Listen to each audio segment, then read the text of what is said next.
Assalamualaikum warahmatullahi wabarakatuh. Perkenalkan, saya Diasita Susianti dengan NIM 23058 sebagai perwakilan dari kelompok 2 akan menjelaskan presentasi kami tentang plagiasi teman sebaya, dilema moral dan etika di dunia perguruan tinggi.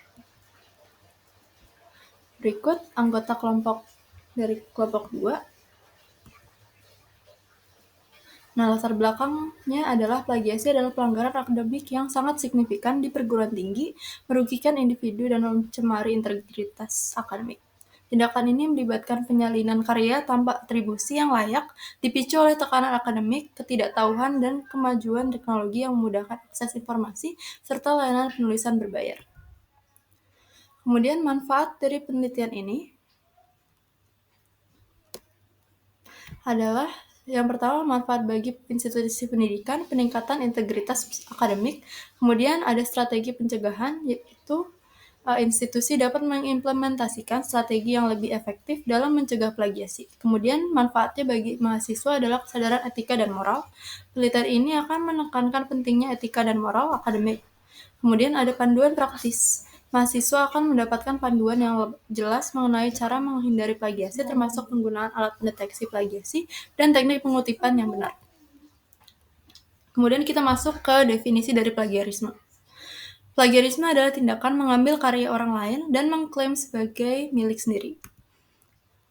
Nah, kemudian jenis-jenis plagiasi itu terbagi menjadi beberapa jenis, yaitu yang pertama ada plagiasi secara langsung. Plagiasi secara langsung merupakan bentuk plagiasi yang dilakukan dengan mengutip atau menyalin ulang karya atau tulisan orang lain secara utuh tanpa menuliskan nama penulis ataupun sumbernya. Kemudian yang kedua ada plagiasi tidak langsung. Plagiasi tidak langsung merupakan bentuk plagiasi yang dilakukan secara tidak sengaja.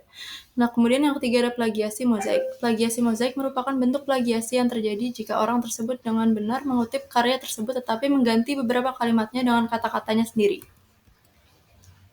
Kemudian dampak dalam plagiasi ini maraknya kasus plagiarisme membawa kerugian signifikan bagi penulis asli maupun pembacanya. Kemudian ada etika dan moral dalam akademik. Etika dan moral memiliki peran penting dalam dunia akademik sebagai cara untuk membentuk landasan perilaku dan bertanggung jawab. Integritas dalam akademik mencakup kejujuran, kebenaran, dan juga transparansi dalam menjalankan kegiatan akademik. Kemudian ada peran pendidikan etika dan moral dalam mengatasi plagiasi di perguruan tinggi. Yang pertama ada membangun kesadaran moral, yang kedua mengajarkan tanggung jawab akademik, yang ketiga memberikan pemahaman tentang konsekuensi, yang keempat ada membina keterampilan penulisan akademik, yang kelima ada pengawasan dan pembimbingan, yang keenam ada mendorong penghargaan terhadap karya orisinal. Kemudian ada status studi kasus plagiasi di perguruan tinggi ini. Direktorat Jenderal Pendidikan Tinggi mencatat bahwa 21 perguruan tinggi negeri dan 7 perguruan tinggi swasta di Indonesia terlibat dalam plagiarisme. Salah satunya itu kasus mantan rektor Universitas Islam Negeri, Maliki Malang, yang memplagiasi 8 makalah mahasiswa dalam bukunya Sosiolinguistik Qur'ani yang diterbitkan oleh UIN Press pada tahun 2008. Kemudian penyebab plagiasi di kalangan mahasiswa ini, tindakan mengambil karya orang lain tanpa pengetahuan ini dan mengklaimnya milik diri sendiri yang dapat menyebabkan pelanggaran hak cipta jika si penulis asli melaporkannya. Kemudian dampak plagiasi, dampak negatifnya bagi pelaku sumber reputasi yang buruk, menurunkan rasa percaya diri. Kemudian ada dampak negatif plagiasi bagi korban, yaitu dirugikan, beresiko kehilangan dan menghilangnya reputasi. Kemudian ada dampak negatif plagiasi dari institusi pendidikan, yaitu melahirkan lulusan yang buruk, menurunkan predikat suatu institusi, dan gagal dalam mendidik.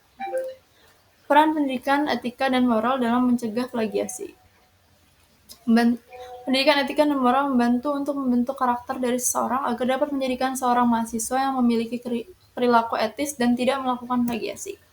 Kemudian ada juga strategi-strategi untuk meningkatkan etika dan moral. Yang pertama ada pendidikan karakter, yang kedua ada sering mengadakan atau mengikuti seminar terkait dengan etika dan moralitas dalam lingkungan kampus. Yang ketiga ada harus menerapkan kode etik dan membuat nilai-nilai yang harus dipegang teguh. Kemudian yang keempat ada pentingnya lingkungan kampus untuk menyediakan fasilitas yang memadai seperti adanya buku dan artikel.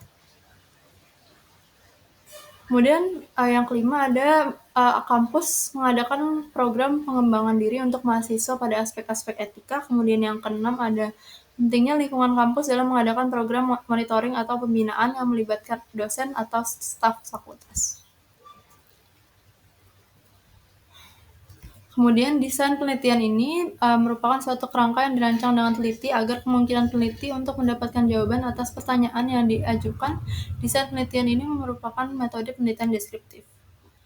Lokasinya yaitu di Universitas Jember. Metode pengumpulan datanya yaitu menggunakan angket sebagai metode pengumpulan data. Kemudian temuan penelitiannya itu peneliti menjelaskan dan bagaimana kasus plagiasi di lingkungan Universitas Jember. Kemudian temuan dari penelitian ini yang pertama ada prevalensi plagiasi. Dari hasil penelitian didapatkan bahwa sebagian besar mahasiswa sudah memiliki kesadaran mengenai tindakan plagiasi. Dari 30 responden terungkap bahwa lebih dari 50 responden sudah melakukan pengecekan plagiasi saat menyusun makalah dan tidak menjiplak serta mencantumkan citasi dari pernyataan orang lain. Kemudian pemahaman tentang etika akademik. Dari penelitian 30 responden menunjukkan hasil bahwa seluruh responden setuju mengenai etika dan moral berpengaruh terhadap adanya tindak plagiasi di lingkungan kampus. Kemudian yang ketiga ada sikap dan pandangan mahasiswa. Peneliti menunjukkan bahwa sikap dan pandangan mahasiswa mengenai plagiasi merupakan tindakan yang cukup serius. Responden setuju bahwa plagiasi menciptakan ketidakadilan dan kerugian bagi korban, sehingga mahasiswa yang melakukan tindak plagiasi sudah semestinya mendapatkan konsekuensi atas apa yang telah mereka lakukan. Nah, kita sampai pada kesimpulan dari plagiasi atau plagiarisme adalah tindakan mengambil karya dan orang lain dan mengklaimnya sebagai milik sendiri. Dalam konteks pendidikan, plagiasi dapat diartikan sebagai tindakan mencuri atau menyalin karya orang lain tanpa memberikan pengakuan atau atribusi yang layak, dan klaimnya sebagai hasil karya sendiri. Kemudian implikasi, plagiasi memiliki implikasi yang signifikan pada kualitas pendidikan tinggi dan integritas akademik. Sekian presentasi dari kelompok kami, kurang lebihnya mohon maaf. Wassalamualaikum warahmatullahi wabarakatuh.